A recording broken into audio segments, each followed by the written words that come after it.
Abafundi ababini abakunyaka wokugqibela kwizifundo zobugcisa kwiUnivesiti yezobugcisa eTshwane bavelise isixhobo sokunceda abantu abangaboniyo bazihambele ngokukhululekileyo. Esi sixhobo nesibizwa iSEE for me sinceda abo bangaboniyo ukuba bangahambi begileka bakwazi ukuphepha imiqobo esendleleni yabo.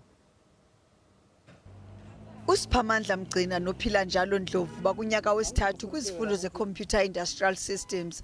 Ukudibana kwabo ngebhaqo nomfundo ongaboniyo kwabanika ifuthe lokuqulunqa esi sixhobo. We felt guilty about that and we sat around and discussed about that issue. So we discussed on how can we help that person with the knowledge that we have about technology.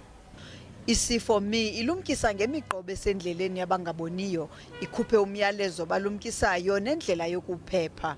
Xa sigqityiwe ngokupheleleyo esi sixhobo, siza kuphendula ifowuni, sifunde imiyalezo, sincede nakwizinto zokubhankisha. Right now we need money, we need funds, we need people with experience, we need everyone who can help us so that we can make SEE for me and help people who can see. iSEE for me ke bayithetha xa kwingqungquthela ehlabathi eToronto eCanada, nalapho bekuxovulwa iindlela zokunceda abafundi bangena kumaqela phambili 10. Abasemagunyeni kwiUnivesiti yezobugcisa yaseTshwane bathi basafakana imilomo nemibutho yabantu abangaboniyo, kodwa okwangoku esi sixhobo sisavavanywa kweli ziko yaye abantu abawuvali umlomo.